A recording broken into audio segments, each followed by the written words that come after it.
So this is a continuing restoration on a Ferrari 330 GT 2+2. This is a car that we've had in the shop now for just a few months, maybe 3 months or so. Originally came to us for a full mechanical restoration, so engine, transmission, rear end, and then suspension and whatnot.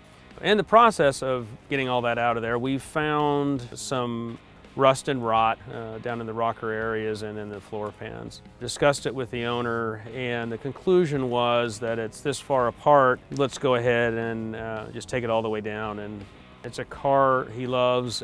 So with that decision made, now we got to do the full body. So that means it gets stripped down to 0. And Bill is in the process of doing that. He's removed every part and piece, nut and bolt that makes up a car has to come out, so you've got a bare tub.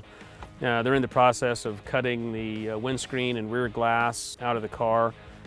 These are expensive pieces of glass. You have to be extremely careful. These seals are hardened over time. They're not flexible anymore, and so we carefully cut them out to make sure we don't damage the glass or cause a problem there. So at that point, like we do with most of the cars, we acid dip them in the tanks. We don't know what's under the filler, what's under the paint. So it's always a mystery, and we'll see what we get back when it comes back.